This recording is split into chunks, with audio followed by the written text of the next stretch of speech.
সিরাজকে ধরে এনে রেজাউল করিম সিরাজকে ধরেছে। এখন বাকিদের বেলাও এক, ছোট্ট একটা নামে নামে নামে জমে টানে যে এরকম, সেই রকম আমরা দেখি একটা হত্যাকাণ্ড হলে আমরা সম্পূর্ণ নির্দোষ। আমাদেরকে রমনা থানা মূল দলের আহ্বায়ক আমাদেরকে ফাঁসানো হয়েছে। আপনাদের কেন ফাঁসালো? আমরা যুব দলের সভাপতির সাথে থাকি, প্রায় সময় মেনটেন্যান্স করি, ওনার সাথে থাকি, এর জন্য আমাদেরকে ফাঁসানো হয়েছে। আমি ঘটনাস্থলে যখন এই ঘটনাটা হয়েছে তখন আমি নিজ বাসায় ছিলাম, আমার কাছে সম্পূর্ণ সিসিটিভি ফুটেজ আছে। এই ঘটনা কারা ঘটাইছে বলে আপনার কাছে মনে হয়? এখানে ফুটপাতের সন্ত্রাসী হামলা করছে, ওরা হচ্ছে মূল দলের আশরাফুল ইসলাম, রমনা থানা বিএনপি সভাপতি আশরাফুল ইসলামের নেতৃত্বে সব কাহিনী হয়েছে। যখন আমার নিজ বাসায় ছিলাম, আমার কাছে সিসিটিভি ফুটেজ আছে। যে সুস্থ তদন্ত করে তাহলে আমাদেরকে দেখতে পারবে। তারেক রহমান, তারেক।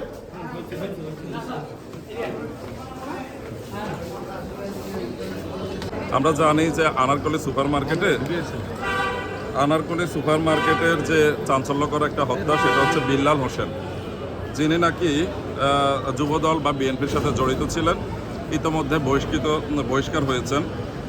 তার হত্যা মামলায় 3 জন আসামিকে, রেজাউল করিম সিরাজ, তারপর হচ্ছে লুৎফুর রহমান ওরফে লুৎফুর পাটোয়ারি এবং ইশতিয়াক আলী রাকিব এলাইস রাকিবুল ইসলাম, এই 3 জন আসামিকে 7 দিনের রিমান্ডের আবেদন করে রাষ্ট্রপক্ষ তাদের রিমান্ডের প্রার্থনা করেন।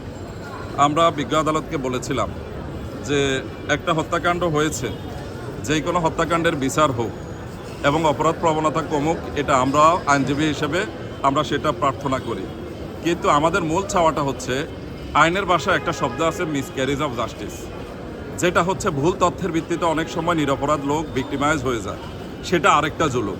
তা আমাদের এই এজাহারে আমরা দেখেছিলাম যে 1 নং আসামি তিনার নাম হচ্ছে দিদারুল ইসলাম বাবু, তিনার নির্দেশে বলেছে রিয়াজুল ইসলাম নামে আরেকজন আসামির নাম বলা হয়েছে, তিনি ছুরিকাঘাত করেন এবং এখানে একটা আঘাতে লোক মারা গিয়েছে।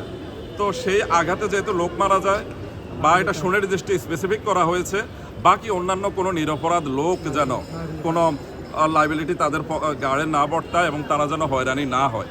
আমরা দেখবেন এখানে আদালতকে সেটাই বলতে চেষ্টা করেছি যে আমার যে আসামি, তার নাম ঠিকানা কিছু নেই আমার আসামিদের, শুধু একটা নাম দেয়া আছে সিরাজ, একজনের কথা বললাম ফরওয়ার্ডিংয়ের যিনি এক, আরও অন্যান্যদের। এই সিরাজকে ধরে এনে রেজাউল করিম সিরাজকে ধরেছে। এখন বাকিদের বেলাও এক, ছোট্ট একটা নামে নামে নামে জমে টানে যে এরকম, সেই রকম আমরা দেখি একটা হত্যাকাণ্ড হলে এই দেশে অধিকাংশ মামলাই একটা ঘটনা ঘটে, ভিকটিম বিচার পায় বা বিচার পাওয়ার জন্য আমরা সহায়তা করি। আমাদের যেটা আবেদন, আমার আসামির ক্ষেত্রেও আজকে যে আসামিরা রয়েছে, যে কোনো নিরপরাধ লোক যেন এই মামলায় জুলুমের শিকার না হয়।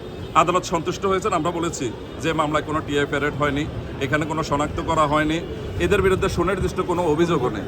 তাহলে মামলাটিতে যদি তাদেরকে এখানে দলীয় গ্রুপিংয়ের বিষয় আছে, তো নাম বসিয়ে দেয় অনেকের, তো এরকমই আমার আসামিদের ক্ষেত্রেও হয়েছে।